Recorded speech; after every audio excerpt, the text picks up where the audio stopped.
जी।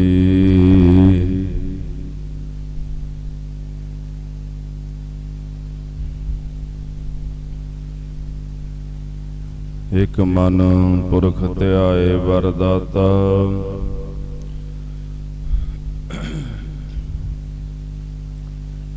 संत सहार सदा बख्याता।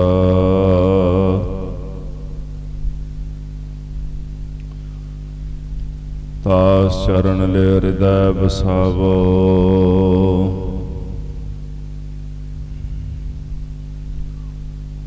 तो परम गुरु नानक गुण गावो।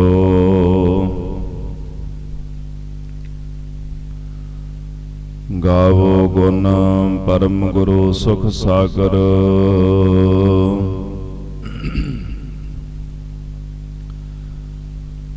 दुर्द निवारण शब्द सरे।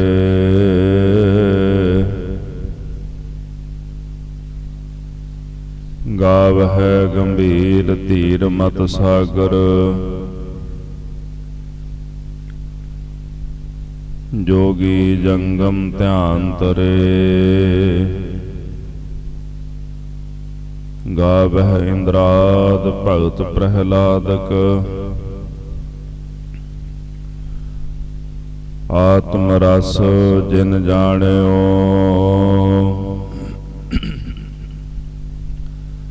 कब कल सो जस गावो गुरु नानक, राज जोग जिन माण्यो। सो कहो टल गुर सेविय, अहनस सहज सुभाए। दर्शन परसै गुरु कै, जन्म मरण दुख होवै सिद्ध। नूर अरसोह गुर सोह झट, तुद डिठे सचे पातशाह। मल जन सजण सचा पातशाह, सिर शाहांद। जिस पास बैठिया सोहिय, सबना दा वेस। जिस पास बैठिया सोहिय, सबना दा वेसा। सतनाम श्री वाहिगुरु साहिब जीओ।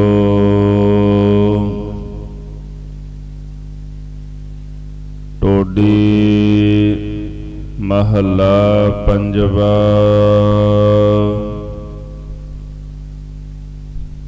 हर हर चरण हृदय उर धारे।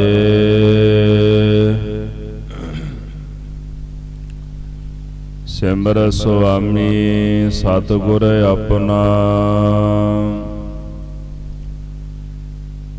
कारज सफल हमारे।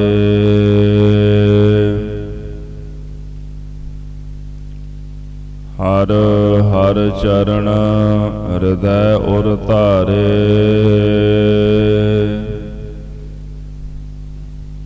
सिमर स्वामी सतगुर अपना, कारज सफल हमारे। रहाओ पुन दान पूजा परमेश्वर, हर कीरत तत विचारे।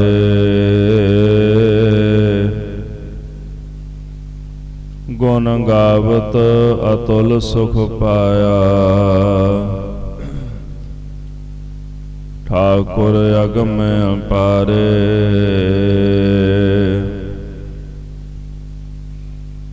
जो जन पार ब्रह्म अपने कीने, तिनका बाहुर कछ न विचारे। ਨਾਮ ਰਤਨ ਸੁਨ ਜਪ ਜਪ ਜੀਵਾ। ਹਰ ਨਾਨਕ ਕੰਠ ਮਝਾਰੇ।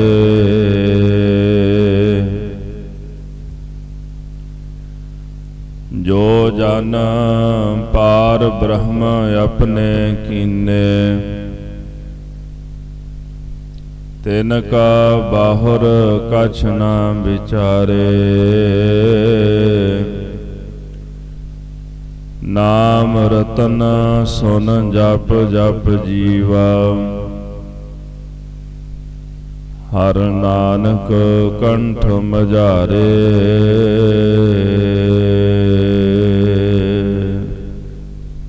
ਵਾਹਿਗੁਰੂ ਜੀ ਕਾ ਖਾਲਸਾ ਵਾਹਿਗੁਰੂ ਜੀ ਕੀ ਫਤਿਹ।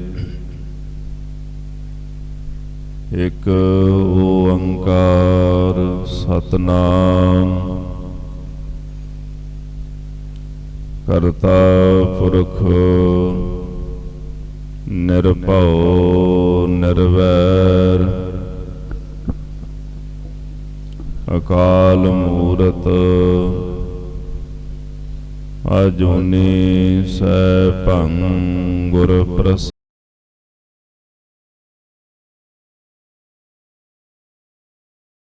ਸੱਚ ਜੁਗਾਦ ਸੱਚ ਹੈ ਭੀ ਸੱਚ। ਨਾਨਕ ਹੋਸੀ ਭੀ ਸੱਚ। ਚੱਕਰ ਚਹਨਾ ਹਰ ਵਰਨ ਜਾਤ ਹਰ ਪਾਤ ਨਹਿਨ ਜੇਹ। ਰੂਪ ਰੰਗ ਅਰ ਰੇਖ ਭੇਖ। ਕੋ ਕਹਿ ਨਾ ਸਕਤ ਕੇਹ। ਅਚਲ ਮੂਰਤ ਅਨਭਉ ਪ੍ਰਕਾਸ਼। ਅਮਿ ਤੋਜ ਕਹਿਜੈ। ਕੋਟ ਇੰਦਰ ਇੰਦਰਾਣ। ਸਾਹੇ ਸਾਹਾਨ ਗਣਿਜੈ। ਤਰ ਭਵਨ ਮਹੀਪ ਸੁਰ ਨਰ ਅਸੁਰ। ਨੇਤ ਨੇਤ ਬਨ ਤ੍ਰਿਣ ਕਹਿਤ।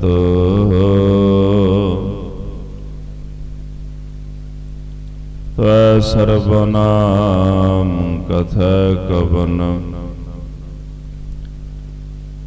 ਕਰਮ ਨਾਮ ਬਰਨਤ ਸੁਮਤ। ਸਜਣ ਸਚਾ ਪਾਤਸ਼ਾਹੋ। ਸਿਰ ਸ਼ਾਹਾਂ ਦੈ ਸ਼ਾਹੋ। ਜਿਸ ਪਾਸ ਬੈਠਿਆ ਸੋਹੀਐ। ਸਭਨਾਂ ਦਾ ਵੇਸਾਹੋ। ਜਿਸ ਪਾਸ ਬੈਠਿਆ ਸੋਹੀਐ। ਸਭਨਾਂ ਦਾ ਵੇਸਾਹੋ।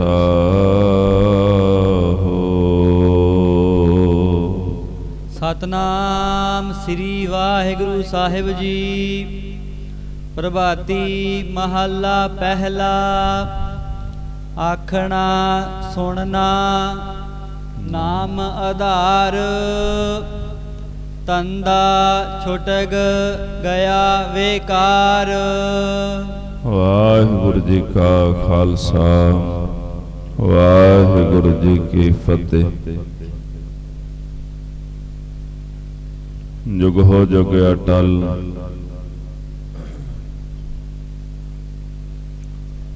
ਚਬਰ ਛਤਰ ਤਖਤ ਕੇ ਮਾਲਕ।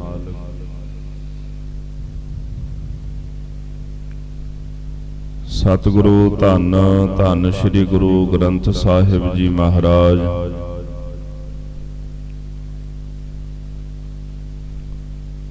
ਗੁਰਦੇਵ ਜੀ ਦੀ ਪਾਵਨ ਪਵਿੱਤਰ ਹਜ਼ੂਰੀ ਅੰਦਰ ਅੰਮ੍ਰਿਤ ਵੇਲੇ ਦੇ ਪਾਵਨ ਸਜੇ ਦੀਵਾਨਾਂ ਵਿੱਚ ਹਾਜ਼ਰੀਆਂ ਭਰ ਰਹੀ ਗੁਰੂ ਸਰੂਪ ਗੁਰੂ ਖਾਲਸਾ ਸਾਧ ਸੰਗਤ ਜੀ,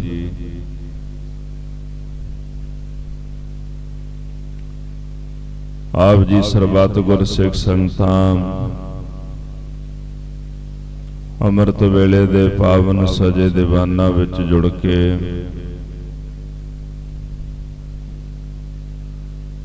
ਗੁਰਬਾਣੀ ਦੇ ਪਾਵਨ ਪਵਿੱਤਰ ਅੰਮ੍ਰਿਤਮਈ ਨਿਤਨੇਮ ਆਪ ਜੀ ਨੇ ਸਰਵਣ ਕੀਤੇ ਹਨ।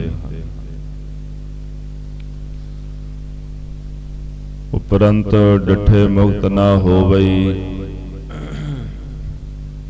ਜੇ ਚਰ ਸ਼ਬਦ ਨਾ ਕਰੇ ਵਿਚਾਰ। ਸਭ ਸੈ ਉਪਰ ਗੁਰ ਸ਼ਬਦ ਵਿਚਾਰ, ਸਤਿਗੁਰੂ ਸੱਚੇ ਪਾਤਸ਼ਾਹ ਜੀ ਦੀ ਪਾਵਨ ਪਵਿੱਤਰ ਗੁਰਬਾਣੀ ਦੀ ਲੜੀਵਾਰ ਕਥਾ ਵਿਚਾਰ ਸਰਵਣ ਕਰਨ ਵਾਸਤੇ ਗੁਰੂ ਚਰਨਾਂ ਪਾਸ ਆਪ ਜੀ ਜੁੜ ਬੈਠੇ ਹੋ।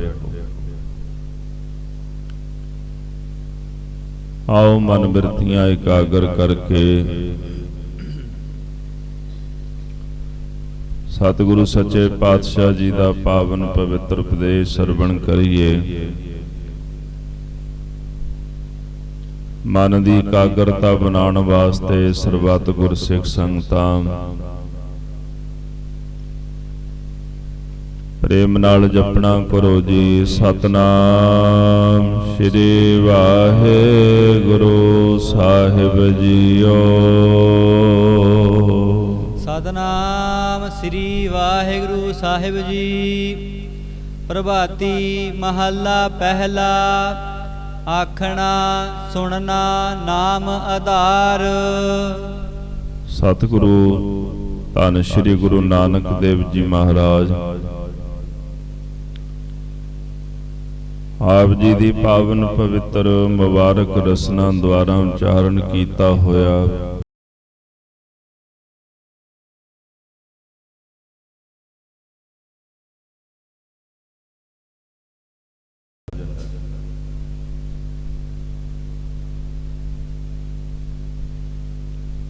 ਹੇ ਵਾਹਿਗੁਰੂ, ਤੇਰਾ ਨਾਮ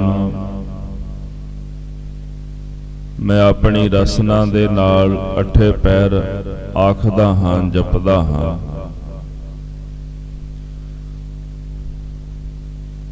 ਕੰਨਾਂ ਦੇ ਨਾਲ ਮੈਂ ਤੁਹਾਡਾ ਨਾਮ ਹੀ ਸੁਣਦਾ ਹਾਂ।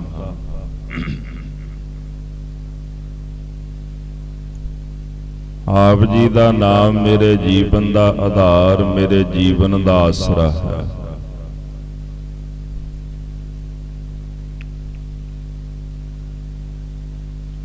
ਜੋ ਚੀਜ਼ ਮਨੁੱਖ ਦੇ ਮਨ ਦਾ ਆਸਰਾ ਹੋਵੇ,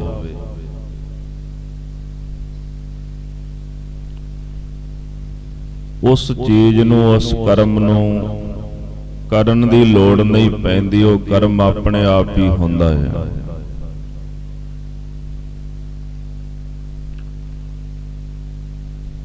ਕੁਝ ਕਰਮ ਕਰਨੇ ਪੈਂਦੇ ਨੇ, ਕੁਝ ਆਪਣੇ ਆਪ ਹੀ ਹੁੰਦੇ ਨੇ। ਜੈਸੇ ਸਰੀਰ ਦੇ ਅੰਦਰ ਪੌਣ ਚੱਲਦੀ ਹੈ, ਸਵਾਸ ਚੱਲਦੇ ਨੇ,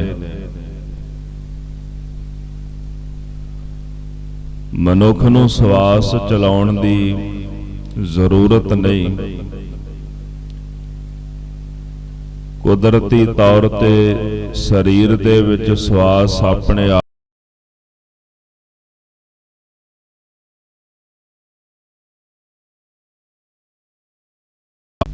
ਕਿਉਂਕਿ ਸਵਾਸ ਸਰੀਰ ਦਾ ਆਧਾਰ, ਸਰੀਰ ਦਾ ਆਸਰਾ ਨੇ।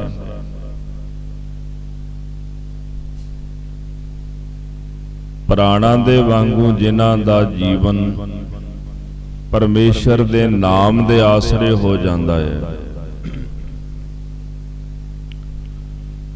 ਉਹਨਾਂ ਨੂੰ ਜਪਣ ਤੇ ਸੁਣਨ ਦੀ ਲੋੜ ਨਹੀਂ ਪੈਂਦੀ। ਆਪਣੇ ਆਪ ਹੀ ਉਹਨਾਂ ਦੀ ਰਸਨਾ ਅੱਠੇ ਪੈਰ ਪਰਮੇਸ਼ਰ ਦਾ, ਵਾਹਿਗੁਰੂ ਦਾ ਨਾਮ ਜਪਦੀ ਹੈ।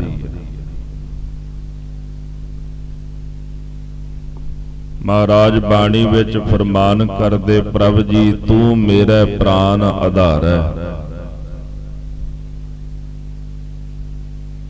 ਹੇ ਵਾਹਿਗੁਰੂ, ਤੁਸੀਂ ਮੇਰੇ ਪ੍ਰਾਣਾਂ ਦਾ ਆਧਾਰ, ਪ੍ਰਾਣਾਂ ਦਾ ਆਸਰਾ ਹੋ।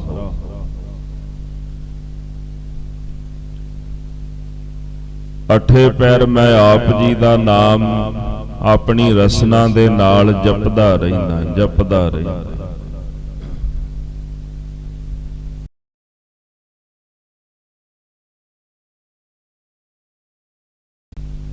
ਉਹਨਾਂ ਨੂੰ ਕੰਨਾਂ ਦੇ ਨਾਲ ਸੁਣਦਾ ਵੀ। ਜਪੇ ਹੋਏ ਦਾ ਸੰਪੂਰਨ ਫਲ ਉਦੋਂ ਹੀ ਪ੍ਰਾਪਤ ਹੁੰਦਾ ਜੋ ਕੰਨਾਂ ਨਾਲ ਸੁਣਿਆ ਜਾਵੇ।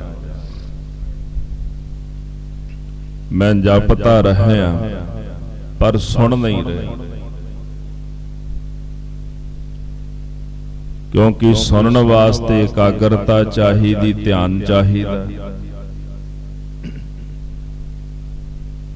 ਜਿੱਥੇ ਧਿਆਨ ਨਹੀਂ ਹੁੰਦਾ ਉੱਥੇ ਸੁਣਿਆ ਨਹੀਂ ਜਾ ਸਕਦਾ।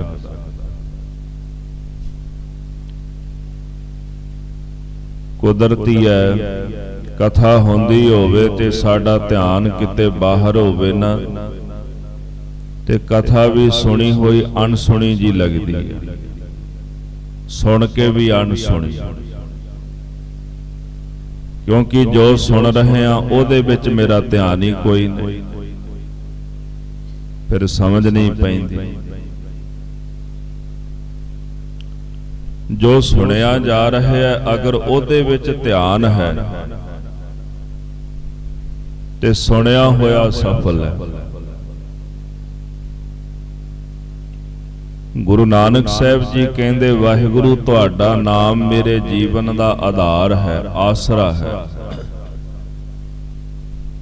ਰਸਨਾ ਦੇ ਨਾਲ ਮੈਂ ਤੁਹਾਡਾ ਨਾਮ ਆਖਦਾ ਹਾਂ, ਆਖਣ ਸੁਣਨਾ ਨਾਮ ਆਧਾਰ। ਰਸਨਾ ਨਾਲ ਵੀ ਅਠੇ ਪੈਰ ਜਪਦਾ ਰਹਿਣਾ,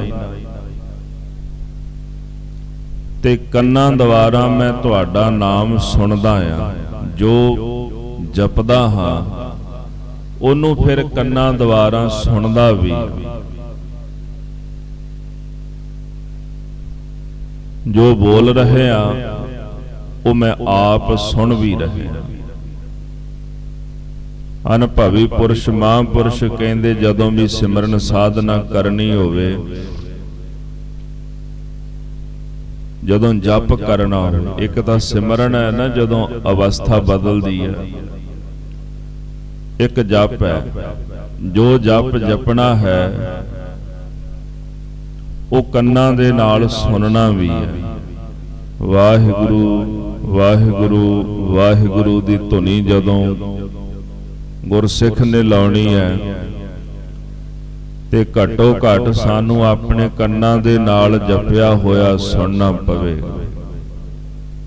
ਜੋ ਜਪਿਆ ਉਹ ਸੁਣ ਰਹੇ। ਤਾਂ ਜਪਣ ਵਾਲੇ ਨੂੰ ਇਤਨਾ ਕੁ ਅਨੁਭਵ ਹੁੰਦਾ ਰਹਿੰਦਾ ਕਿ ਮੈਂ ਜਪ ਕੀ ਰਿਹਾ, ਮੇਰੀ ਰਸਨਾ ਵਿੱਚੋਂ ਕੀ ਨਿਕਲ ਰਿਹਾ। ਤੋ ਮਹਾਰਾਜ ਕਹਿੰਦੇ, ਵਾਹਿਗੁਰੂ ਰਸਨਾ ਨਾਲ ਤੇਰਾ ਨਾਮ ਮੈਂ ਆਖਦਾ ਹਾਂ।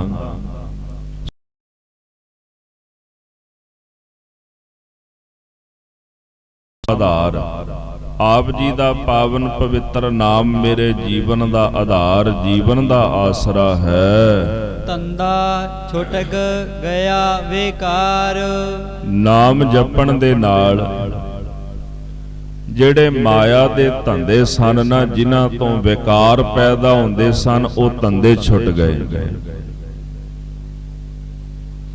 ਮੈਂ ਧੰਦੇ ਤਿਆਗ ਦਿੱਤੇ, ਧੰਦਾ ਸਭ ਜਲਾਏ ਗਏ। ਜਿੰਨੇ ਵੀ ਧੰਦੇ ਸਨ ਆਪਾਂ ਸਾਰੇ ਹੀ ਸਾੜ ਦਿੱਤੇ, ਧੰਦੇ ਕਰਨੇ ਹੀ ਛੱਡ ਦਿੱਤੇ।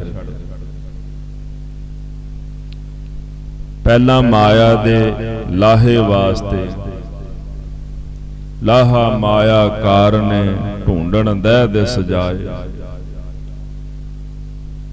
ਪਹਿਲਾਂ ਮਾਇਆ ਦਾ ਲਾਹਾ ਲੈਣ ਵਾਸਤੇ ਦਸੇ ਦਿਸ਼ਾਵਾਂ ਵਿੱਚ ਤੁਰਿਆ ਫਿਰਦਾ ਸੀ ਵੀ ਕਿਤੋਂ ਕੁਝ ਪ੍ਰਾਪਤ ਹੋ ਜਾਏ। ਪਰ ਜਦੋਂ ਤੁਹਾਡੇ ਨਾਮ ਦਾ ਆਧਾਰ ਆਸਰਾ ਬਣਿਆ ਹੈ ਵਾਹਿਗੁਰੂ, ਉਸ ਦਿਨ ਤੋਂ ਬਾਅਦ ਧੰਦੇ ਸਾਰੇ ਹੀ ਛੁੱਟ ਗਏ। ਕੋਈ ਧੰਦਾ ਰਿਹਾ ਹੀ ਹਾਂ, ਕਿਰਤ ਜ਼ਰੂਰ ਕਰ ਰਹੇ। ਉਦੋਂ ਕਿਰਤ ਉਹ ਵੀ ਧਰਮ ਦੀ ਕਿਰਤ ਬਣ ਜਾਂਦੀ। ਕਿਰਤ ਜ਼ਰੂਰ ਕਰਦਾ ਆਪਣੀ, ਪਰ ਧੰਦਾ ਨਹੀਂ ਕਰਦਾ। ਨਿਤਨੇਮ ਦੇ ਵੇਲੇ ਧੰਦਾ ਮੇਰੇ ਜੀਵਨ ਵਿੱਚ, ਮੇਰੇ ਨਿਤਨੇਮ ਦੇ ਵਿੱਚ ਵਿਘਨ ਨਹੀਂ ਪਾਉਂਦਾ। ਕਿਰਤ ਜ਼ਰੂਰ ਕਰਨੀ ਹੈ ਪੇਟ ਨੂੰ ਪਾਲਣ ਵਾਸਤੇ, ਪਰ ਕਿਰਤ ਦੇ ਨਾਲ ਨਾਲ ਉਸ ਮਾਲਕ ਦੀ ਹੁਣ ਮੈਂ ਕੀਰਤੀ ਵੀ ਕਰ ਰਿਹਾ, ਉਹਦੀ ਵਡਿਆਈ ਵੀ ਕਰ ਰਿਹਾ। ਮਾਇਆ ਦੇ ਜਿੰਨੇ ਵੀ ਧੰਦੇ ਹਨ ਉਹ ਛੁੱਟ ਗਏ।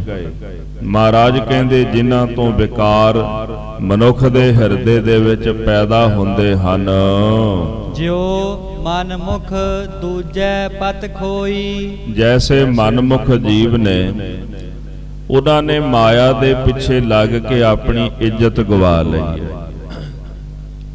ਭਾਵਾਂ ਕਿ ਦੁਨੀਆ ਵਿੱਚ ਮਾਇਆ ਧਾਰੀ ਥੋੜਾ ਜਿਹਾ ਜ਼ਿਆਦਾ ਸਤਿਕਾਰ ਲੈ ਜਾਂਦਾ ਹੈ। ਜਿਹਦੇ ਕੋਲ 4 ਪੈਸੇ ਹੋਣ ਨਾ ਤੇ ਦੁਨੀਆ ਵਿੱਚ ਉਹਦੀ ਇੱਜ਼ਤ ਹੁੰਦੀ ਹੈ। ਬੰਦਾ ਬੜੇ ਮਾਣ ਨਾਲ ਕਹਿੰਦਾ ਕਿ ਮੇਰੀ ਇੱਜ਼ਤ ਹੈ। ਹੋ ਸਕਦਾ ਹੈ ਕਿ ਮਾਇਆ ਧਾਰੀ ਦੀ ਸੰਸਾਰ ਵਿੱਚ ਇੱਜ਼ਤ ਹੋਵੇ, ਪਰ ਮਹਾਰਾਜ ਕਹਿੰਦੇ ਨੇ ਖਸਮੈ ਨਦਰੀ ਕੀੜਾ ਆਵੈ ਜੀਤੈ ਚੁਗੈ ਦਾਣੇ। ਪਰ ਉਹ ਖਸਮ ਦੀ ਨਦਰ ਦੇ ਵਿੱਚ ਛੋਟੇ ਜਿਹੇ ਕੀੜੇ ਦੇ ਵਾਂਗੂ ਹੈ, ਇਸ ਤੋਂ ਵੱਧ ਹੋਰ ਉਹਦੀ ਕੋਈ ਔਕਾਤ ਨਹੀਂ। ਆਪਾਂ ਰੋਜ਼ ਸ੍ਰੀ ਜਪਜੀ ਸਾਹਿਬ ਦੇ ਵਿੱਚ ਵੀ ਬਚਨ ਪੜ੍ਹਦੇ ਹਾਂ,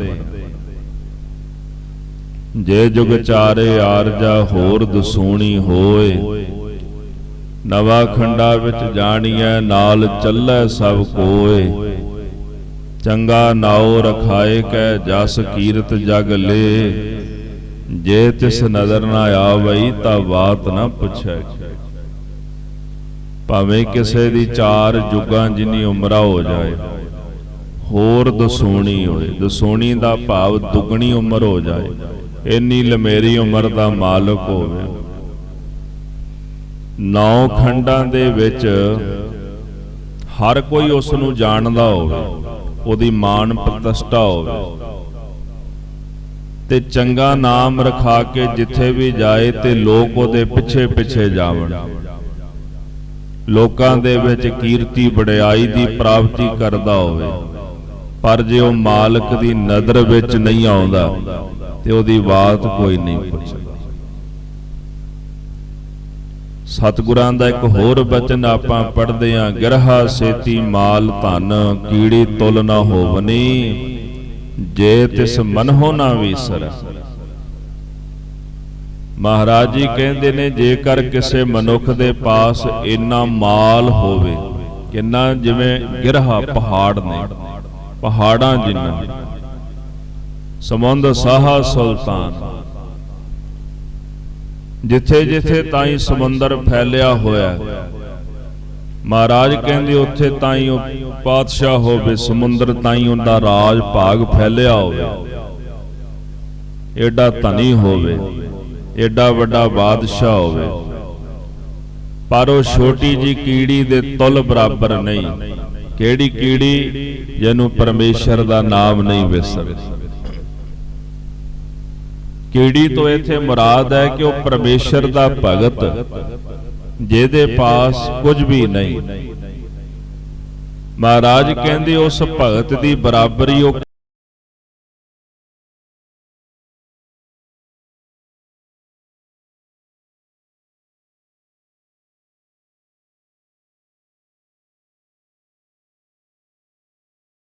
ਦੇ ਮਨ ਵਿੱਚੋਂ ਪਰਮੇਸ਼ਰ ਦਾ ਨਾਮ ਨਹੀਂ ਵਿਸਰਦਾ, ਉਹਦੀ ਬਰਾਬਰੀ ਕਦੇ ਨਹੀਂ ਕਰ ਸਕਦਾ। ਪਰ ਦੁਨੀਆ ਦੀ ਸਚਾਈ ਗੁਰਮੁਖੋ ਇਹ ਹੈ ਕਿ ਜਿਹਦੇ ਪਾਸ 4 ਪੈਸੇ ਹੋਵਣ ਨਾ ਤੇ ਮਾਣ ਪ੍ਰਤਿਸ਼ਠਾ ਉਸੇ ਨੂੰ ਹੀ ਮਿਲਦੀ। ਮਾਇਆ ਧਾਰੀ ਦੂਜੇ ਨੂੰ ਨਹੀਂ ਕੋਈ ਪੁੱਛਦਾ ਹੁੰਦਾ। ਗੁਰੂ ਨਾਨਕ ਸਾਹਿਬ ਜੀ ਕਹਿੰਦੇ ਹਨ ਕਿ ਜਿਹੜਾ ਮਨਮੁਖ ਹੈ ਉਹਨੇ ਮਾਇਆ ਦੇ ਪਿੱਛੇ ਲੱਗ ਕੇ ਆਪਣੀ ਇੱਜ਼ਤ ਗਵਾ ਲਈ। ਦਰਗਾਹ ਦੇ ਵਿੱਚ ਜਾ ਕੇ ਮਨਮੁਖਾਂ ਦੀ ਜਿਹੜੀ ਪੱਤ ਉਤਰ ਗਈ ਹੈ, ਬਿਨ ਨਾਵੈ ਮੈਂ ਅਵਰ ਨਾ ਕੋਈ। ਪਰ ਗੁਰੂ ਨਾਨਕ ਸਾਹਿਬ ਜੀ ਕਹਿੰਦੇ, ਹੇ ਮੇਰੇ ਵਾਹਿਗੁਰੂ, ਤੇਰੇ ਨਾਮ ਤੋਂ ਬਿਨਾ, ਤੇਰੇ ਤੋਂ ਬਿਨਾ ਮੇਰਾ ਹੋਰ ਕੋਈ ਸਹਾਰਾ ਨਹੀਂ। किस ही जोर अहंकार बोलन का, किस ही जोर दीवान माया का। किसे नूं हंकार होवेगा बोलन दा, मैं बड़ा चंगा बोल लैना, मैं बड़ा चंगा बगता आ। किसे नूं इस गल दा माण हंकार होवेगा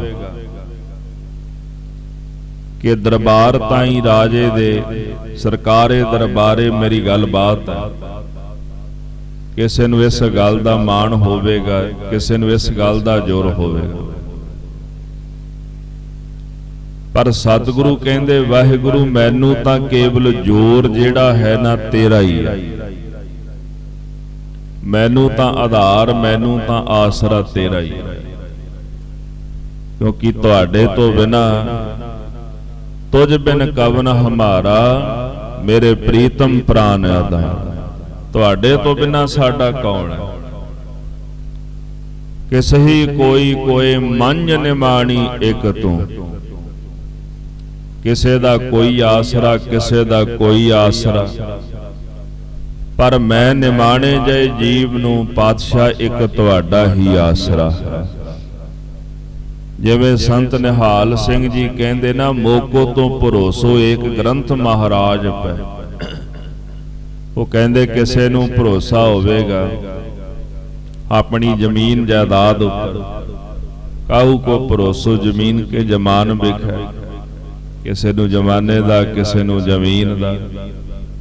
ਕਾਹੂ ਕੋ ਭਰੋਸੋ ਚਾਕਰੀ ਜਹਾਜ਼ ਪੈ। ਕਿਸੇ ਨੂੰ ਆਪਣੀ ਨੌਕਰੀ ਚਾਕਰੀ ਦਾ ਭਰੋਸਾ ਹੋਵੇਗਾ, ਮਾਣ ਤਾਣ ਹੋਵੇਗਾ। ਕਹਿੰਦੇ ਕਿਸੇ ਨੂੰ ਪਾਤਸ਼ਾਹ ਦਾ ਭਰੋਸਾ ਹੋਵੇਗਾ ਵੀ ਸਰਕਾਰੀ ਦਰਬਾਰੇ ਮੇਰੀ ਗੱਲਬਾਤ ਚੱਲਦੀ ਹੈ, ਜਾਂ ਮੈਂ ਸਰਕਾਰ ਦੀ ਨੌਕਰੀ ਚਾਕਰੀ ਕਰਦਾ ਆ। ਪਰ ਸੰਤ ਨਿਹਾਲ ਸਿੰਘ ਜੀ ਕਹਿੰਦੇ, ਮੋਕੋ ਤੋਂ ਭਰੋਸੋ ਇੱਕ ਗ੍ਰੰਥ ਮਹਾਰਾਜ। ਮੈਨੂੰ ਤਾਂ ਭਰੋਸਾ ਇੱਕ ਗੁਰੂ ਗ੍ਰੰਥ ਸਾਹਿਬ ਸੱਚੇ ਪਾਤਸ਼ਾਹ ਮਹਾਰਾਜ ਜੀ ਦਾ ਹੈ। ਕਿਉਂਕਿ ਮਹਾਰਾਜ ਤੁਹਾਡੇ ਤੋਂ ਬਿਨਾ ਸਾਡਾ ਕੋਈ ਨਹੀਂ, ਤੁਹਾਡੇ ਤੋਂ ਬਿਨਾ ਸਾਡਾ ਆਧਾਰ ਕੋਈ ਨਹੀਂ। ਗੁਰੂ ਨਾਨਕ ਸਾਹਿਬ ਜੀ ਮਹਾਰਾਜ ਕਹਿੰਦੇ ਹਨ, ਬਿਨ ਨਾਵੈ ਮੈਂ ਅਵਰ ਨਾ ਕੋਈ। ਹੇ ਵਾਹਿਗੁਰੂ, ਆਪ ਜੀ ਦੇ ਨਾਮ ਤੋਂ ਬਿਨਾ ਮੈਨੂੰ ਹੋਰ ਕਿਸੇ ਦੂਸਰੇ ਦਾ ਆਸਰਾ ਨਹੀਂ ਹੈ। ਸੁਣ ਮਨ ਅੰਧੇ ਮੂਰਖ ਗਵਾਰ। ਹੇ ਮੇਰੇ ਅੰਨੇ ਮਨ, ਹੇ ਮੂਰਖ, ਹੇ ਗਵਾਰ ਮਨ ਸੁਣ। ਆਵਤ ਜਾਵਤ ਲਾਜ ਨਹੀਂ ਲਾਗੈ, ਬਿਨ ਗੁਰ ਬੂਢੈ ਬਾਰੋ ਬਾਰ। ਆਵਤ ਜਾਤ ਲਾਜ ਨਹੀਂ ਲਾਗੈ। ਤੈਨੂੰ ਸੰਸਾਰ ਦੇ ਵਿੱਚ ਆਉਂਦਿਆਂ ਤੇ ਜਾਂਦਿਆਂ ਸ਼ਰਮ ਨਹੀਂ ਲੱਗਦੀ। ਤੈਨੂੰ ਸ਼ਰਮ ਨਹੀਂ ਆਉਂਦੀ, ਕਦੇ ਜੰਮਦਾ ਤੇ ਕਦੇ ਮਰਦਾ। ਅਜੇ ਤਾਈਂ ਸੋਝੀ ਨਹੀਂ ਆਈ। ਇੰਨੀ ਵਾਰੀ ਤੇਰਾ ਜਨਮ ਹੋਇਆ, ਇੰਨੀ ਵਾਰੀ ਸੰਸਾਰ ਦੇ ਵਿੱਚ ਤੂੰ ਆ ਕੇ ਮਰਿਆ, ਅੱਜ ਤਾਈਂ ਤੈਨੂੰ ਸ਼ਰਮ ਨਹੀਂ ਆਈ। ਬਿਨ ਗੁਰ ਬੁੱਢੈ ਬਾਰੋ ਬਾਰ। ਤੇ ਪੂਰੇ ਸਤਿਗੁਰਾਂ ਤੋਂ ਬਿਨਾਂ ਬਾਰ-ਬਾਰ ਤੂੰ ਸੰਸਾਰ ਵਿੱਚ ਡੁੱਬਦਾ ਜਾਂਦਾ ਹੈ। ਜਿੰਨੀ ਵਾਰੀ ਆਉਣਾ ਡੁੱਬ ਕੇ ਹੀ ਜਾਂਦਾ ਹੈ। ਤੇਰਾ ਭਲਾ, ਤੇਰੀ ਕਲਿਆਣਤਾ ਨਹੀਂ ਹੁੰਦੀ। ਹੇ ਮੇਰੇ ਮਨ, ਹੇ ਮੂਰਖ, ਹੇ ਅੰਨੇ ਗਵਾਰ ਮਨ, ਜਰਾ ਸਮਝ, ਜਰਾ ਮਨ ਦੇ ਅੰਦਰ ਵਿਚਾਰ ਕਰ। ਬਾਰ-ਬਾਰ ਦੁਨੀਆ ਤੇ ਆਉਣਾ ਤੇ ਬਾਰ-ਬਾਰ ਜਾਂਦਾ ਹੈ, ਪਰ ਪੂਰੇ ਗੁਰੂ ਤੋਂ ਬਿਨਾ ਹਰ ਵਾਰੀ ਡੁੱਬ ਜਾਂਦਾ ਹੈ। ਰਹਾਉ ਇਸ ਮਨ ਮਾਇਆ ਮੋਹ ਵਿਨਾਸ਼। ਸਤਿਗੁਰੂ ਕਹਿੰਦੇ, ਇਹ ਜਿਹੜਾ ਮਨ ਸਾਡਾ ਹੈ ਨਾ, ਮਾਇਆ ਦੇ ਮੋਹ ਨੇ ਇਹਦੇ ਅੰਦਰ ਦੇ ਸਾਰੇ ਗੁਣਾਂ ਦਾ ਵਿਨਾਸ਼ ਕਰ ਦਿੱਤਾ ਹੈ। ਜਦੋਂ ਮਾਤਾ ਦੇ ਉਦਰ ਦੇ ਵਿੱਚ ਸੀ, ਉਦੋਂ ਨਾਮ ਜਪਦਾ ਸੀ, ਧਿਆਨ ਬੜਾ ਇਕਾਗਰ ਸੀ। ਜਨਮ ਹੁੰਦਿਆਂ ਸਾਰੀ ਜਦੋਂ ਮਾਇਆ ਦਾ ਹੁਕਮ ਵਰਤ ਗਿਆ ਨਾ, ਮਾਇਆ ਅਮਰ ਵਰਤਾਇਆ, ਉਸ ਤੋਂ ਬਾਅਦ ਪਰਮੇਸ਼ਰ ਨੂੰ ਭੁੱਲ ਗਿਆ, ਅਕਾਲ ਪੁਰਖ ਨੂੰ ਵਿਸਾਰ ਦਿੱਤਾ।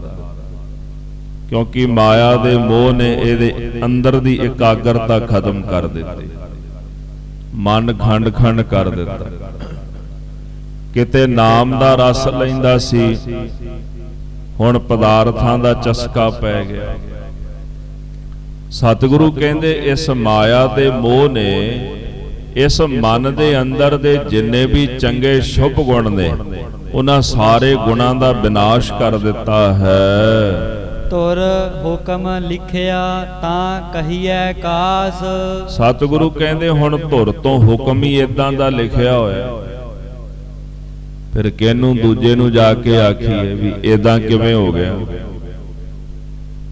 ਕਰਤੇ ਪੁਰਖ ਦੀ ਆਗਿਆ ਹੀ ਇਸੇ ਤਰ੍ਹਾਂ ਹੋਈ ਸੀ ਨਾ। ਜਿਨ੍ਹਾਂ ਨੇ ਧੁਰ ਮਸਤਕ ਤੋਂ ਹੁਕਮ ਲਿਖ ਦਿੱਤਾ ਵਾਹਿਗੁਰੂ ਜੀ ਨੇ, ਉਸੇ ਤਰ੍ਹਾਂ ਦਾ ਹੀ ਵਰਤਾਰਾ ਇਸ ਜੀਵ ਦੇ ਨਾਲ ਸੰਸਾਰ ਵਿੱਚ ਵਰਤਿਆ। ਤੇ ਹੁਣ ਕਿਹਨੂੰ ਜਾ ਕੇ ਕਹੀਏ ਵੀ ਮੇਰੇ ਕਰਮ ਬਦਲ ਦੇ। ਦੁਨੀਆ ਦੇ ਵਿੱਚ ਕੋਈ ਕਿਸੇ ਦੇ ਕਰਮ ਨਹੀਂ ਨਾ ਬਦਲ ਸਕਦਾ। ਥੋੜੀ ਜੀ ਮੈਂ ਹਟ ਕੇ ਬੇਨਤੀ ਕਰਨ ਲੱਗਾ। ਅੱਜ ਦੇ ਸਮੇਂ ਦੇ ਵਿੱਚ ਸਮਾਜ ਦੇ ਅੰਦਰ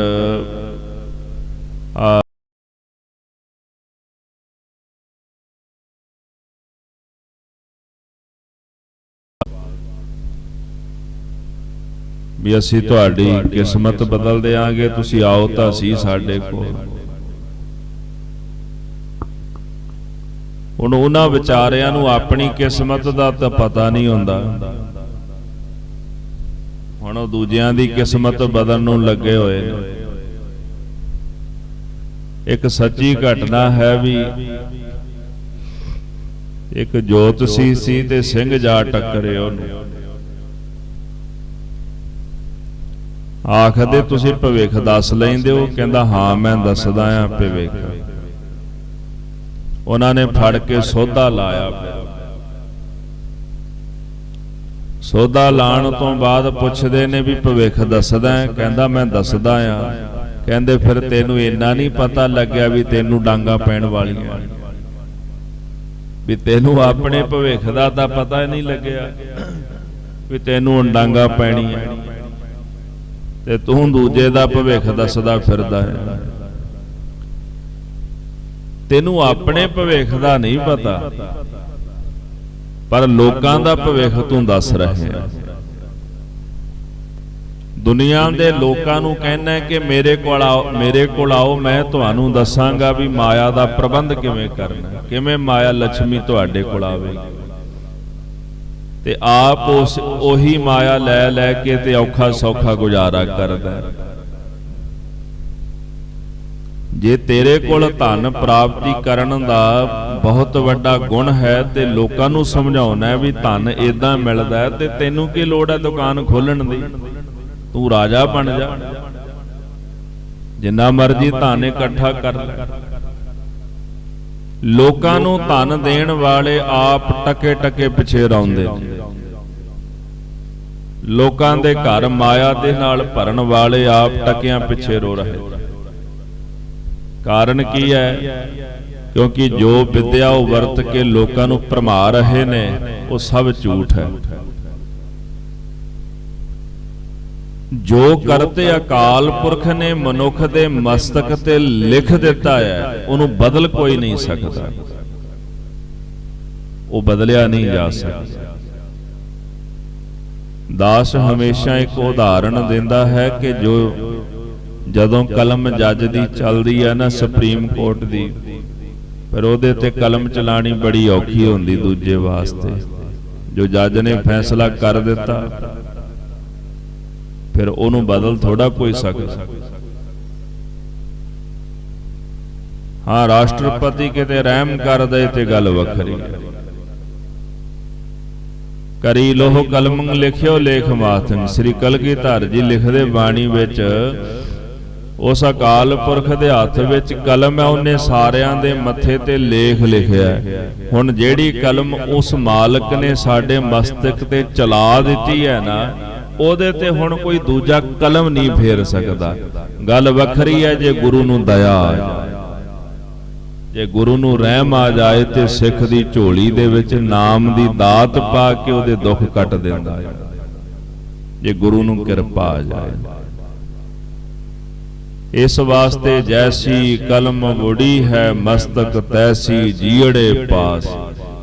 ਜਿਹੋ ਜੀ ਕਲਮ ਉਹਨੇ ਸਾਡੇ ਮਸਤਕ ਤੇ ਚਲਾਈ ਹੈ ਨਾ, ਉਦਾਂ ਦੇ ਲੇਖ ਸਾਡੇ ਪਾਸ ਨੇ। ਗੁਰੂ ਨਾਨਕ ਸਾਹਿਬ ਜੀ ਮਹਾਰਾਜ ਸੱਚੇ ਪਾਤਸ਼ਾਹ ਕਹਿੰਦੇ, ਧੁਰ ਹੁਕਮ ਲਿਖਿਆ ਤਾਂ ਕਹੀਐ ਕਾਸ। ਜੋ ਧੁਰ ਤੋਂ ਉਸ ਮਾਲਕ ਦਾ ਹੁਕਮ ਲਿਖਿਆ ਗਿਆ ਮਸਤਕ ਉੱਪਰ, ਤੇ ਉਹੀ ਕੁਝ ਹੀ ਪ੍ਰਾਪਤ ਹੋਣਾ, ਤੇ ਕਿਸ ਦੂਸਰੇ ਨੂੰ ਜਾ ਕੇ ਕਹਿਣਾ ਕਰੀਏ।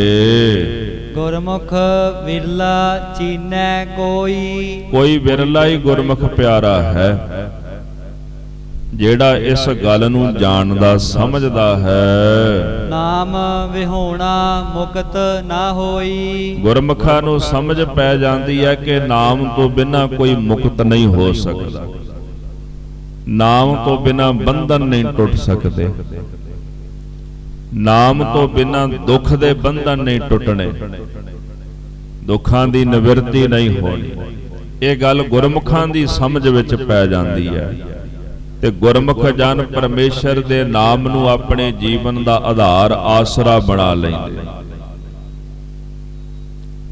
ਗੁਰੂ ਤੇਗ ਬਹਾਦਰ ਸਾਹਿਬ ਮਹਾਰਾਜ ਜੀ ਦੇ ਆਪਾਂ ਸ਼ਲੋਕ ਪੜ੍ਹਦੇ ਹਨ। ਯਤਨ ਬਹੁਤ ਸੁਖ ਕੇ ਕੀਏ ਦੁਖ ਕੋ ਕੀਓ ਨਾ ਕੋਏ। ਮੈਂ ਸੁਖ ਦੇ ਯਤਨ ਕੀਤੇ ਨੇ, ਦੁੱਖ ਦਾ ਨਹੀਂ। ਮੈਂ ਸੁਖ ਦੀ ਪ੍ਰਾਪਤੀ ਦਾ ਯਤਨ ਕੀਤਾ, ਪਰ ਦੁੱਖ ਨੂੰ ਨਿਵਰਤ ਕਰਨ ਦਾ ਯਤਨ ਨਹੀਂ ਕੀਤਾ।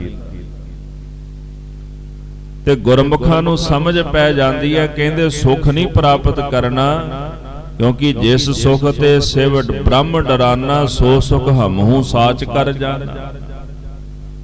ਜਿਸ ਸੁਖ ਤੋਂ ਸ਼ਿਵ ਜੀ ਬ੍ਰਹਮਾ ਵਰਗੇ ਵੀ ਡਰ ਗਏ, ਉਹ ਸੁਖ ਅਸੀਂ ਸੱਚ ਕਰਕੇ ਮੰਨ ਲਿਆ, ਤੇ ਉਸੇ ਸੁਖ ਦੀ ਪ੍ਰਾਪਤੀ ਵਾਸਤੇ ਦੌੜੇ ਫਿਰਦੇ। ਗੁਰਮੁਖ ਜਨਾਂ ਨੇ ਅਜਿਹੇ ਸੁੱਖਾਂ ਦੀ ਪ੍ਰਾਪਤੀ ਦੇ ਯਤਨ ਛੱਡ ਦਿੱਤੇ। ਉਹ ਇਲਾਜ ਕਰਨ ਲੱਗੇ ਆਪਣੇ ਦੁੱਖਾਂ ਦਾ, ਵੀ ਦੁੱਖ ਦਾ ਇਲਾਜ ਕਰੋ, ਸੁੱਖ ਤੇ ਆਪੇ ਹੀ ਆ ਜਾਣਾ। ਸੁੱਖ ਕਿਉਂ ਨਹੀਂ? ਮੈਂ ਸੁਖੀ ਕਿਉਂ ਨਹੀਂ? ਕਿਉਂਕਿ ਮੈਂ ਦੁਖੀ ਆ। ਮੈਂ ਦੁਖੀ ਇਸ ਵਾਸਤੇ ਆ, ਮੈਂ ਪਰਮੇਸ਼ਰ ਦੀ ਭਗਤੀ ਨਹੀਂ ਕੀਤੀ। ਜਦੋਂ ਭਗਤ ਧਰੂ ਜੀ ਨੂੰ ਮਾਂ ਨੇ ਥੱਪੜ ਮਾਰ ਕੇ ਪਿਓ ਦੀ ਗੋਦ ਚੋਂ ਉਠਾਇਆ ਨਾ, ਮਤਰੇਈ ਮਾਂ ਨੇ, ਤੇ ਘਰ ਦੇ ਵਿੱਚ ਆ ਕੇ ਆਪਣੀ ਮਾਤਾ ਦੀ ਦਸ਼ਾ ਵੇਖ ਕੇ ਤੇ ਰੋਂਦਾ ਹੋਇਆ ਭਗਤ ਧਰੂ ਕਹਿੰਦਾ ਹੈ, ਤੂੰ ਰਾਣੀ ਹੈ ਕਿ ਗੋਲੀ ਹੈ? ਕੌਣ ਹੈ ਤੂੰ? ਤੇਰੀ ਦਸ਼ਾ ਇਦਾਂ ਦੀ ਕਿਉਂ ਹੋਈ ਹੈ? ਮਾਂ ਨੇ ਆਖਿਆ, ਸੁਆਣੀ ਹਾਂ ਮੈਂ ਜਨਮ ਦੀ,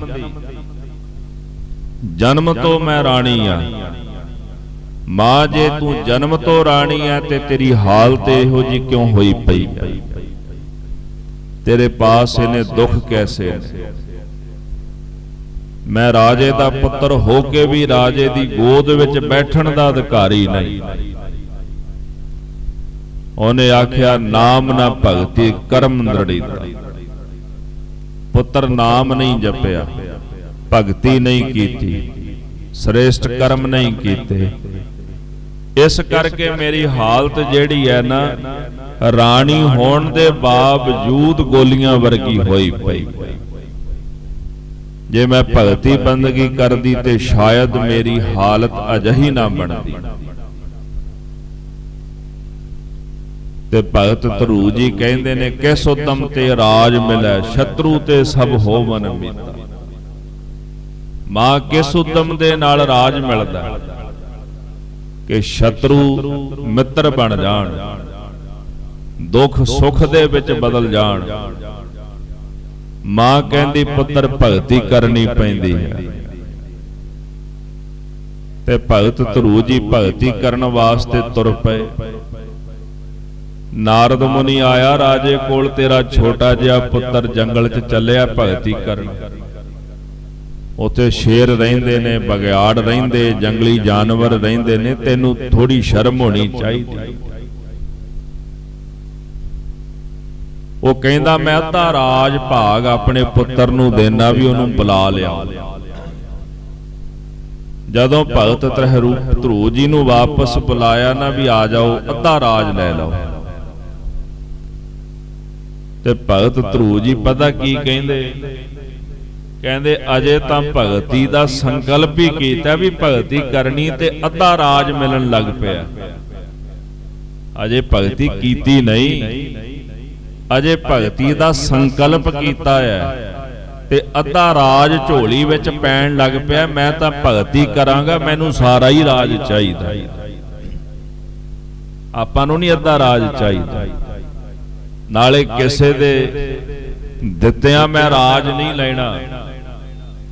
ਜਿਵੇਂ ਭਗਤੀ ਕਰਨ ਦੇ ਸੰਕਲਪ ਨਾਲ ਅੱਧਾ ਰਾਜ ਝੋਲੀ ਵਿੱਚ ਪੈਣ ਲੱਗ ਪਿਆ, ਉਹਦੀ ਭਗਤੀ ਕਰਕੇ ਰਾਜ ਲੈਣਾ। ਭਗਤ ਧਰੂ ਜੀ ਨੇ ਰਾਜ ਨਹੀਂ ਲਿਆ, ਉਹਨਾਂ ਭਗਤੀ ਕੀਤੀ ਹੈ। ਉਸ ਭਗਤੀ ਦੇ ਵਿੱਚੋਂ ਹੀ ਉਹਨਾਂ ਨੂੰ ਰਾਜ ਪ੍ਰਾਪਤ ਹੋਇਆ। ਕੱਲਾ ਰਾਜ ਨਹੀਂ ਮਿਲਿਆ, ਨਾਲ ਜੀਵਨ ਮੁਕਤ ਅਵਸਥਾ ਵੀ ਪ੍ਰਾਪਤ ਹੋਈ ਹੈ, ਤੇ ਭਗਤਾਂ ਦੇ ਵਿੱਚ ਗਿਣਤੀ ਹੋਈ ਉਹਨਾਂ। ਭਗਤਾਂ ਨੇ ਦੁੱਖ ਦਾ ਇਲਾਜ ਕੀਤਾ, ਉਹਨਾਂ ਸੁੱਖ ਨਹੀਂ ਮੰਗਿਆ। ਪਤਾ ਹੈ ਵੀ ਸੁੱਖ ਦਾ ਕੀ ਹੈ, ਅੱਜ ਹੈ ਤੇ ਕੱਲ ਨੂੰ ਨਹੀਂ। ਗੁਰੂ ਨਾਨਕ ਸਾਹਿਬ ਜੀ ਸੱਚੇ ਪਾਤਸ਼ਾਹ ਫਰਮਾਨ ਕਰਦੇ ਕਿ ਗੁਰਮੁਖਾਂ ਨੂੰ ਇਸ ਗੱਲ ਦੀ ਸੋਝੀ ਪੈ ਗਈ ਕਿ ਪਰਮੇਸ਼ਰ ਦੇ ਨਾਮ ਤੋਂ ਬਿਨਾਂ ਕੋਈ ਵੀ ਮੁਕਤ ਨਹੀਂ ਹੋ ਸਕਦਾ, ਕਿਸੇ ਦਾ ਭਲਾ ਨਹੀਂ ਹੋ ਸਕਦਾ। ਇਸ ਵਾਸਤੇ ਗੁਰਮੁਖ ਜਨ ਪ੍ਰਭੂ ਦੇ ਨਾਮ ਦਾ ਆਧਾਰ ਆਸਰਾ ਧਾਰਨ ਕਰ ਲੈਂਦੇ ਹਨ। ਬ੍ਰਹਮ ਡੋਲੇ ਲੱਖ 84। ਇਹ ਜਿਹੜਾ ਸਾਡਾ ਜੀਵ ਆਤਮਾ ਸਤਿਗੁਰੂ ਕਹਿੰਦੇ ਭਰਮਦਾ ਰਹਿੰਦਾ, ਡੋਲਦਾ ਰਹਿੰਦਾ, ਕਦੇ ਵਿਕਾਰਾਂ ਵਿੱਚ, ਕਦੇ ਮਾਇਆ ਵਿੱਚ, ਕਦੇ ਕਾਮੀ ਹੋ ਕੇ ਡੋਲਦਾ ਹੈ, ਕਦੇ ਹੰਕਾਰੀ ਹੋ ਕੇ, ਕਦੇ ਲੋਭੀ ਹੋ ਕੇ, ਕਦੇ ਕ੍ਰੋਧੀ ਹੋ ਕੇ। ਇੱਥੇ ਤਾਂ ਵਾਰ-ਵਾਰ ਡੋਲਦਾ ਤੇ ਭਰਮਦਾ ਹੈ। ਫਿਰ ਸਰੀਰ ਛੱਡਣ ਤੋਂ ਬਾਅਦ ਸਤਿਗੁਰੂ ਕਹਿੰਦੇ 84 ਲੱਖ ਜੂਨਾਂ ਦੇ ਵਿੱਚ ਵੀ ਭਰਮਦਾ ਰਹਿੰਦਾ, ਭਟਕਦਾ ਰਹਿੰਦਾ। ਸਰੀਰ ਦੇ ਹੁੰਦਿਆਂ ਭਗਤੀ ਬੰਦਗੀ ਨਹੀਂ ਕਰਦਾ, ਫਿਰ 84 ਲੱਖ ਜੂਨਾਂ ਭੋਗਣੀਆਂ ਪੈਂਦੀਆਂ। ਕੀਤੇ ਹੋਏ ਕਰਮਾਂ ਦਾ ਫਲ ਜਿਹੜਾ ਉਹ ਫਿਰ ਪ੍ਰਾਪਤ ਹੁੰਦਾ, ਦੁੱਖ ਵੀ ਭੋਗਦਾ ਤੇ ਫਿਰ 84 ਲੱਖ ਜੂਨਾਂ ਵਿੱਚ ਡੋਲਦਾ ਰਹਿੰਦਾ ਹੈ। ਬਿਨ ਗੁਰ ਬੂਝੇ ਜਮ ਕੀ ਫਾਸੀ। ਮਹਾਰਾਜ ਕਹਿੰਦੇ ਪੂਰੇ ਸਤਿਗੁਰਾਂ ਦੇ ਉਪਦੇਸ਼ ਨੂੰ ਪ੍ਰਾਪਤ ਕਰਕੇ ਆਪਣੇ ਨਿੱਜੀ ਸਰੂਪ ਨੂੰ ਜਾਣੇ ਤੋਂ ਬਿਨਾਂ ਜਮ ਦੀ ਫਾਹੀ ਗਲ ਵਿੱਚ ਪੈਂਦੀ ਹੈ, ਕਿਉਂਕਿ ਗੁਰੂ ਦੇ ਉਪਦੇਸ਼ ਤੋਂ ਬਿਨਾਂ ਬੰਧਨ ਨਹੀਂ ਟੁੱਟਦੇ। ਤੇ ਜਿੰਨੀ ਦੇਰ ਤੱਕ ਬੰਧਨ ਨਾ ਟੁੱਟਣ, ਜਮ ਦੀ ਫਾਹੀ ਤਿਆਰ ਹੀ ਰਹਿੰਦੀ। ਮੁਕਤ ਹੋ ਗਿਆ ਤੇ ਫਾਹੀਆਂ ਟੁੱਟ ਗਈਆਂ, ਮਾਇਆ ਦੀਆਂ ਤੇ ਜਮਾਂ ਦੀਆਂ। ਜੇ ਮੁਕਤ ਨਹੀਂ ਹੋਇਆ ਤੇ ਜਮ ਦੀ ਫਾਹੀ ਵਿੱਚ ਫਸਦਾ ਹੀ ਫਸਦਾ ਹੈ। ਤੇ ਗੁਰੂ ਦਾ ਉਪਦੇਸ਼ ਗੁਰੂ ਸਾਹਿਬ ਜੀ ਦੇ ਚਰਨਾਂ ਵਿੱਚ ਬਹਿ ਕੇ ਸਿੱਖ ਨੂੰ ਸੁਣਨਾ ਪੈਣਾ ਹੈ, ਫਿਰ ਗੱਲ ਬਣਨੀ ਹੈ। ਕਥਾ ਜਿਹੜੀ ਗੁਰੂ ਸਾਹਿਬ ਨੇ ਬਹੁਤ ਵੱਡੀ ਦਾਤ ਸਾਨੂੰ ਬਖਸ਼ੀ ਕਥਾ ਦੀ। ਕਥਾ ਕੇਵਲ ਇੱਕ ਕਰਮ ਨਹੀਂ, ਇਹ ਕਥਾ ਗੁਰੂ ਦਾ ਉਪਦੇਸ਼ ਹੈ। ਗੁਰੂ ਅਰਜਨ ਦੇਵ ਜੀ ਮਹਾਰਾਜ ਨੇ ਸਿੱਖਾਂ ਨੂੰ ਇੱਕ ਬਚਨ ਕਿਹਾ ਵੀ ਕਥਾ ਮਾਂ ਹੈ, ਕਥਾ ਮਾਂ, ਕੀਰਤਨ ਪੁੱਤਰ ਹੈ। ਮਾਂ ਹੋਵੇਗੀ ਤੇ ਪੁੱਤਰ ਦਾ ਜਨਮ ਹੋਵੇਗਾ, ਜਿੱਥੇ ਕਥਾ ਹੋਵੇਗੀ ਕੀਰਤਨ ਵੀ ਉੱਥੇ ਹੀ ਹੋਵੇਗਾ। ਕੀਰਤਨ ਕਿੱਥੇ ਖਿੜੇਗਾ? ਜਿੱਥੇ ਕਥਾ ਹੋਵੇ। ਜਿੱਥੇ ਮਾਂ ਨਹੀਂ ਉੱਥੇ ਪੁੱਤਰ ਨਹੀਂ। ਮਾਂ ਪਹਿਲਾਂ ਹੁੰਦੀ ਹੈ ਨਾ, ਪੁੱਤਰ ਬਾਅਦ ਵਿੱਚ ਜਨਮ ਲੈਂਦਾ। ਪਹਿਲਾ ਮਾਂ ਹੈ, ਫਿਰ ਪੁੱਤਰ ਹੈ। ਅਜੋਕੇ ਸਮੇਂ ਦੇ ਵਿੱਚ ਕਥਾ ਦਾ ਚਾਉ ਹੌਲੀ ਹੌਲੀ ਘਟਦਾ ਜਾਂਦਾ ਹੈ, ਤੇ ਫਿਰ ਕੀਰਤਨ ਦਾ ਜਨਮ ਵੀ ਨਹੀਂ ਹੁੰਦਾ। ਕੀਰਤਨ ਦਾ ਜਨਮ ਉੱਥੇ ਹੁੰਦਾ ਹੈ ਜਿੱਥੇ ਕਥਾ ਹੋ। ਕਥਾ ਨਹੀਂ ਤੇ ਕੀਰਤਨ ਵੀ ਨਹੀਂ। ਕੀਰਤਨ ਹੈ ਤੇ ਸੁਭਾਵਕ ਹੈ, ਕਥਾ ਵੀ ਹੈ। ਮਹਾਰਾਜ ਨੇ ਕਥਾ ਕੀਰਤਨ ਸੁਖਦਾਈ ਆਖਿਆ। ਕੀਰਤਨ ਤੋਂ ਪਹਿਲਾਂ ਸਿੱਖ ਦੇ ਵਾਸਤੇ ਕਥਾ ਜ਼ਰੂਰੀ ਹੈ। ਕਥਾ ਕਿਉਂ ਜ਼ਰੂਰੀ ਹੈ? ਮਸ਼ਕੀਨ ਜੀ ਕਹਿੰਦੇ ਕੀਰਤਨ ਕਿਹਦਾ ਕਰਨਾ ਹੈ, ਇਹ ਕਥਾ ਚੋਂ ਹੀ ਪਤਾ ਲੱਗਦਾ। ਜੇ ਮੈਂ ਕਥਾ ਕਰਾਂਗਾ ਤਾਂ ਹੀ ਮੈਨੂੰ ਪਤਾ ਲੱਗੇਗਾ ਮੈਂ ਕੀਰਤਨ ਕਿਹਦਾ ਕਰਨਾ, ਮੈਂ ਵਡਿਆਈ ਕਿਹਦੀ ਕਰਨੀ, ਮੈਂ ਉਸਤਤੀ ਕਿਹਦੀ ਕਰਨੀ। ਜੇ ਕਥਾ ਨਹੀਂ ਤੇ ਕੀਰਤਨ ਨਹੀਂ। ਗੁਰੂ ਅਰਜਨ ਦੇਵ ਜੀ ਮਹਾਰਾਜ ਕਹਿੰਦੇ ਸਿੱਖੋ ਕਥਾ ਮਾਂ ਹੈ। ਕਥਾ ਵਿੱਚੋਂ ਕੀਰਤਨ ਦਾ ਜਨਮ ਹੁੰਦਾ ਹੈ। ਸਿੱਖਾਂ ਨੇ ਸਵਾਲ ਕੀਤਾ, ਮਹਾਰਾਜ ਫਿਰ ਕਥਾ ਦਾ ਪਤੀ ਵੀ ਹੋਵੇਗਾ ਤਾਂ ਹੀ ਪੁੱਤਰ ਦਾ ਜਨਮ ਹੋਇਆ ਨਾ ਕੀਰਤਨ ਦਾ। ਕੀਰਤਨ ਦਾ ਪਿਤਾ ਤੇ ਕਥਾ ਦਾ ਪਤੀ ਕੌਣ ਹੈ? ਮਹਾਰਾਜ ਕਹਿੰਦੇ ਪ੍ਰੇਮ। ਜਿੱਥੇ ਪ੍ਰੇਮ ਹੋਵੇਗਾ ਉਥੇ ਕਥਾ ਹੋਵੇਗੀ, ਉਥੇ ਕੀਰਤਨ ਹੋਵੇਗਾ। ਉਹਦਾ ਕਾਰਨ ਕੀ ਹੈ? ਕਿਉਂਕਿ ਪ੍ਰੇਮ ਨਾਲ ਹੀ ਕਥਾ ਸੁਣੀ ਜਾਂਦੀ ਤੇ ਪ੍ਰੇਮ ਨਾਲ ਹੀ ਕੀਰਤਨ ਸੁਣਿਆ ਜਾਂਦਾ। ਜਿਹਦੇ ਨਾਲ ਤੁਹਾਡਾ ਪ੍ਰੇਮ ਬਣਿਆ ਨਾ, ਤੁਸੀਂ ਉਹਦੇ ਕੋਲ ਬਹਿ ਕੇ ਉਹਦੀ ਬਾਤ ਸੁਣੋਗੇ। ਜਿਹਦੇ ਨਾਲ ਤੁਹਾਡਾ ਪਿਆਰ ਨਹੀਂ, ਤੁਸੀਂ ਕਹਿੰਦੇ ਐਵੇਂ ਹੀ ਕੰਨ ਖਾਈ ਜਾਂਦਾ। ਦੇਖੋ ਜੀ, ਇਹ ਦੁਨਿਆਵੀ ਦ੍ਰਿਸ਼ਟਾਂਤ ਹੈ। ਜਿਹਦੇ ਨਾਲ ਸਾਡਾ ਪਿਆਰ ਹੋਵੇ ਤੇ ਉਹਦੇ ਨਾਲ ਅਸੀਂ ਬਹਿ ਕੇ 4-4 5-5 ਘੰਟੇ ਗੱਲਾਂ ਵੀ ਕਰ ਲੈਂਦੇ। ਫੋਨ ਤੇ ਵੀ ਲੱਗੇ ਹੁੰਦੇ ਨੇ ਜਦੋਂ, ਤੇ ਫੋਨ ਦਾ ਵੀ ਖਹਿੜਾ ਨਹੀਂ ਛੱਡਦੇ। ਉਹ ਵੀ ਹੱਥ ਜੋੜਦਾ, ਬਸ ਕਰੋ ਹੁਣ। ਫੋਨ ਵੀ ਹੱਥ ਜੋੜਨ ਲੱਗ ਪੈਂਦਾ। ਪਰ ਜਿਹਦੇ ਨਾਲ ਪਿਆਰ ਹੁੰਦਾ ਉਹਦੇ ਨਾਲ ਬੰਦਾ ਗੱਲਾਂ ਕਰਨ ਤੋਂ ਪਿੱਛੇ ਨਹੀਂ ਹਟਦਾ। ਜਿਹਦੇ ਨਾਲ ਪ੍ਰੇਮ ਹੋਵੇ, ਜਦੋਂ ਆ ਕੇ ਬਹਿ ਜਾਏ ਉਹਦੇ ਨਾਲ ਬਹਿ ਕੇ ਗੱਲਾਂ ਕਰਦਾ, ਕਹਿੰਦਾ ਸਮੇਂ ਦਾ ਪਤਾ ਹੀ ਨਹੀਂ ਲੱਗਿਆ। ਤੇ ਜਿਹਦੇ ਨਾਲ ਪਿਆਰ ਨਾ ਹੋਵੇ ਸਾਡਾ, ਨਾ ਉਹਨੂੰ ਦੋ ਗੱਲਾਂ ਸੁਣਾਉਣ ਦਾ ਮਨ ਕਰਦਾ, ਨਾ ਸੁਣਨ ਦਾ ਕਰਦਾ। ਗੁਰੂ ਸਾਹਿਬ ਜੀ ਦੇ ਪਾਸ ਉਹੀ ਸਿੱਖ ਬਹਿ ਕੇ ਗੁਰੂ ਦਾ ਉਪਦੇਸ਼ ਸੁਣੇਗਾ, ਕਥਾ ਸੁਣੇਗਾ, ਜਿਹਦਾ ਪ੍ਰੇਮ ਹੋਵੇਗਾ। ਗੁਰੂ ਦੇ ਨਾਲ ਪ੍ਰੇਮ ਤੋਂ ਬਿਨਾ ਗੁਰੂ ਦਾ ਉਪਦੇਸ਼ ਸੁਣਨਾ ਬੜਾ ਔਖਾ ਹੈ। ਮਹਾਂਪੁਰਸ਼ ਕਹਿੰਦੇ ਗਾਉਣਾ ਸੌਖਾ ਹੈ, ਬੋਲਣਾ ਸੌਖਾ ਹੈ, ਸੁਣਨਾ ਸਭ ਤੋਂ ਜ਼ਿਆਦਾ ਔਖਾ ਹੈ। ਕਿਉਂਕਿ ਕੁਝ ਸੁਣਨ ਵਾਸਤੇ ਆਪਣੀ ਹਉਮੈ ਮਾਰਨੀ ਪੈਂਦੀ। ਜਿਹੜੀ ਚੀਜ਼ ਅੱਜ ਤੱਕ ਅਨੁਭਵ ਦੇ ਵਿੱਚ ਆਈ ਹੈ ਨਾ, ਜਦੋਂ 4 ਜਾਣੇ ਖਲੋ ਕੇ ਗੱਲਾਂ ਕਰਦੇ ਹੋਵਣ ਨਾ, ਉਦੋਂ ਦੂਜਾ ਬੋਲ ਪੈਂਦਾ। ਉਹ ਆਪਣੀ ਗੱਲ ਸੁਣਾਉਣ ਲੱਗ ਜਾਂਦਾ ਵੀ ਮੈਂ ਦੱਸਦਾ। ਉਹਦਾ ਕਾਰਨ ਕੀ ਹੈ? ਵੀ ਮੈਨੂੰ ਪਤਾ ਹੈ ਤੂੰ ਜਿਹੜੀ ਗੱਲ ਦੱਸ ਰਿਹਾ ਮੈਂ ਵੀ ਜਾਣਦਾ। ਬੜਿਆਂ ਨੂੰ ਪਰਖਿਆ।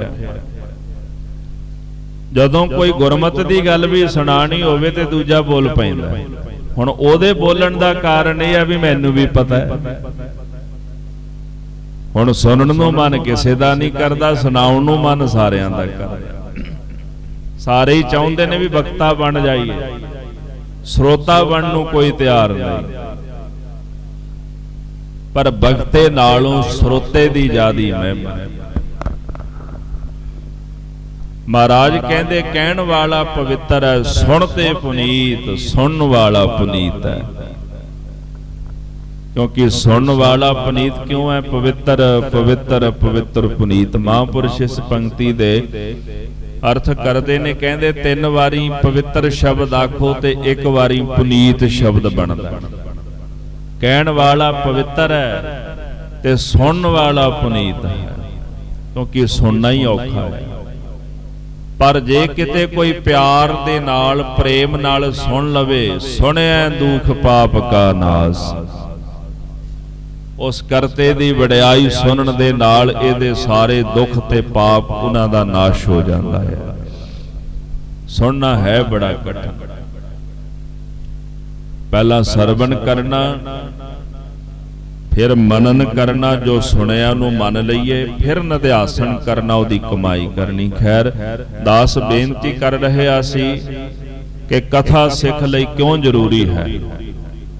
ਕਥਾ ਗੁਰੂ ਦਾ ਉਪਦੇਸ਼ ਹੈ ਤੇ ਗੁਰੂ ਦੇ ਉਪਦੇਸ਼ ਤੋਂ ਬਿਨਾਂ ਮਨੁੱਖ ਨੂੰ ਪਤਾ ਨਹੀਂ ਲੱਗਦਾ, ਸੋਝੀ ਨਹੀਂ ਪੈਂਦੀ। ਗੁਰਬਾਣੀ ਦੀ ਕਥਾ ਇਹ ਸਤਿਗੁਰਾਂ ਦਾ ਉਪਦੇਸ਼, ਤੇ ਹਰ ਇੱਕ ਸਿੱਖ ਨੂੰ ਗੁਰੂ ਦੇ ਚਰਨਾਂ ਵਿੱਚ ਬਹਿ ਕੇ ਉਪਦੇਸ਼ ਸੁਣਨਾ ਪਏਗਾ, ਤਾਂ ਹੀ ਕੀਰਤਨ ਦਾ ਜਨਮ ਹੋਏਗਾ।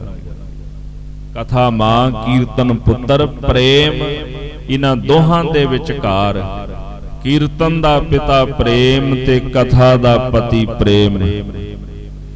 ਇਹ ਵਚਨ ਧੰਨ ਗੁਰੂ ਅਰਜਨ ਦੇਵ ਜੀ ਮਹਾਰਾਜ ਸੱਚੇ ਪਾਤਸ਼ਾਹ ਜੀ ਦੇ ਹਨ।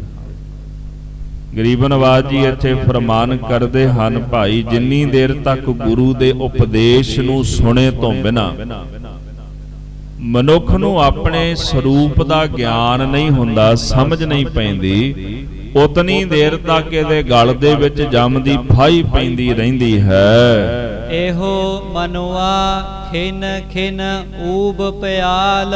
ਇਹ ਸਾਡਾ ਜਿਹੜਾ ਮਨ ਹੈ ਨਾ, ਇਹ ਖਿਨ ਖਿਨ ਦੇ ਵਿੱਚ ਭਰਮਦਾ ਰਹਿੰਦਾ ਹੈ, ਭਟਕਦਾ ਰਹਿੰਦਾ ਹੈ। ਊਬ ਪਿਆਲ, ਕਦੇ ਉੱਪਰ ਆਕਾਸ਼ ਨੂੰ, ਕਦੇ ਪਤਾਲ ਨੂੰ। ਕਦੇ ਸਾਡੀ ਸੁਰਤ ਬੜੀ ਉੱਚੀ ਸੁੱਚੀ ਹੋ ਜਾਂਦੀ ਹੈ, ਬੜੇ ਚੰਗੇ ਖਿਆਲ ਪੈਦਾ ਹੁੰਦੇ ਨੇ, ਕਦੇ ਬਿਲਕੁਲ ਹੀ ਨੀਚ ਖਿਆਲਾਂ ਵਾਲੇ ਬਣ ਜਾਂਦੇ ਆ। ਪਿਆਲ ਦਾ ਭਾਵ ਪਤਾਲ। ਜਦੋਂ ਸੁਰਤ ਪਤਾਲ ਵਿੱਚ ਚਲੀ ਜਾਂਦੀ ਹੈ, ਉਦੋਂ ਮਾੜੇ ਸੋਚ, ਮਾੜੇ ਖਿਆਲ ਅੰਦਰ ਪੈਦਾ ਹੋ ਜਾਂਦੇ ਨੇ। ਊਬ ਜਦੋਂ ਆਕਾਸ਼ ਨੂੰ ਚੜ੍ਹਦਾ ਹੈ ਮਨ, ਕਬਹੂ ਜੀੜਾ ਊਬ ਚੜ੍ਹਤ ਹੈ, ਕਬਹੂ ਜਾਏ ਪਿਆਲੇ।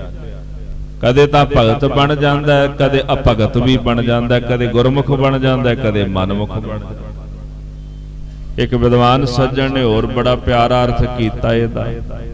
ਕਦੇ ਤਾਂ ਸੁਰਤ ਬੜੀ ਉੱਚੀ ਹੋ ਜਾਂਦੀ, ਬੜਾ ਪ੍ਰੇਮੀ ਜਿਹਾ ਬਣ ਜਾਂਦਾ ਹੈ ਪਿਆਲ। ਕਦੇ ਸੁਰਤ ਹੇਠਾਂ ਚਲੀ ਜਾਂਦੀ, ਕ੍ਰੋਧੀ ਹੋ ਜਾਂਦਾ, ਨੀਚ ਸੋਚ ਵਾਲਾ ਹੋ ਜਾਂਦਾ, ਸੋਚ ਹੀ ਬਦਲ ਜਾਂਦੀ ਹੈ। ਕਿਉਂ? ਇਹ ਮਨ ਬਹੁ ਰੰਗੀ ਹੈ।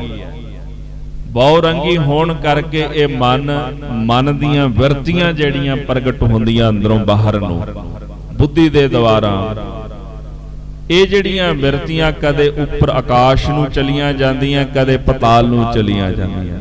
ਕਦੀ ਇਹ ਮਨ ਭਗਤ ਬਣ ਜਾਂਦਾ ਹੈ, ਕਦੇ ਮਨਮੁਖ ਬਣ ਜਾਂਦਾ ਹੈ, ਕਦੀ ਨਿਮਰਤਾ ਵਿੱਚ ਆ ਜਾਂਦਾ ਹੈ, ਕਦੇ ਕ੍ਰੋਧੀ ਹੋ ਜਾਂਦਾ ਹੈ। ਇਸ ਕਰਕੇ ਸਤਿਗੁਰੂ ਮਹਾਰਾਜ ਜੀ ਕਹਿੰਦੇ ਇਹ ਮਨ ਖਿਨ ਖਿਨ ਵਿੱਚ ਡੋਲਦਾ ਹੈ। ਗੁਰਮੁਖ ਛੂਟੈ ਨਾਮ ਸਮਾਲ। ਪਰ ਜਿਹੜੇ ਗੁਰਮੁਖ ਨੇ ਗੁਰੂ ਦੇ ਮੁਖ ਦੁਆਰਾ ਉਪਦੇਸ਼ ਦੀ ਪ੍ਰਾਪਤੀ ਕਰਕੇ ਪਰਮੇਸ਼ਰ ਦੇ ਨਾਮ ਦੀ ਅੱਠੇ ਪੈਰ ਸੰਭਾਲਣਾ ਕਰਦੇ ਨੇ। ਦਮ ਦਮ ਸਦਾ ਸੰਭਾਲਦਾ, ਦਮ ਨਾ ਬਿਰਥਾ ਜਾਏ। ਪਰਮੇਸ਼ਰ ਦੇ ਨਾਮ ਦੀ ਸੰਭਾਲਣਾ ਕਰਕੇ ਗੁਰਮੁਖ ਛੁੱਟ ਜਾਂਦੇ ਹਨ, ਉਹਨਾਂ ਦੇ ਸਾਰੇ ਬੰਧਨ ਟੁੱਟ ਜਾਂਦੇ ਨੇ। ਸਤਿਗੁਰੂ ਜੀ ਕਿਰਪਾ ਕਰਨ, ਹਜ਼ੂਰ ਸੱਚੇ ਪਾਤਸ਼ਾਹ ਜੀ ਦਾ ਪਾਵਨ ਉਪਦੇਸ਼ ਸਾਡੇ ਹਿਰਦਿਆਂ ਵਿੱਚ ਆ ਵਸੇ। ਇਹ ਲੋਕ ਸੁਖੀਏ ਪਰ ਲੋਕ ਸੁਹੇਲੇ, ਨਾਨਕ ਹਰ ਪ੍ਰਭ ਆਪੇ ਮੇਲੇ। ਵਿਚਾਰਾਂ ਕਰਦਿਆਂ ਹੋਈਆਂ ਭੁੱਲਾਂ ਦੀ ਖਿਮਾ ਬਖਸ਼ਣੀ ਜੀ। ਆਓ ਗੁਰੂ ਘਰ ਦੇ ਸਤਿਕਾਰਯੋਗ ਕੀਰਤਨੀਏ ਸਿੰਘਾਂ ਪਾਸੋਂ ਸਤਿਗੁਰੂ ਸਾਹਿਬ ਜੀ ਦਾ ਪਾਵਨ ਪਵਿੱਤਰ ਉਪਦੇਸ਼ ਸਰਵਣ ਕਰਕੇ ਲਾਹੇ ਦੀ ਪ੍ਰਾਪਤੀ ਕਰੀਏ। ਹਾਂਜੀ। ਇਹੋ ਮਨੁਆ ਖਿਨ ਖਿਨ ਊਬ ਪਿਆਲ, ਗੁਰਮੁਖ ਛੂਟੈ ਨਾਮ ਸਮਾਲ। ਵਾਹਿਗੁਰੂ ਜੀ ਕਾ ਖਾਲਸਾ, ਵਾਹਿਗੁਰੂ ਜੀ ਕੀ ਫਤਿਹ।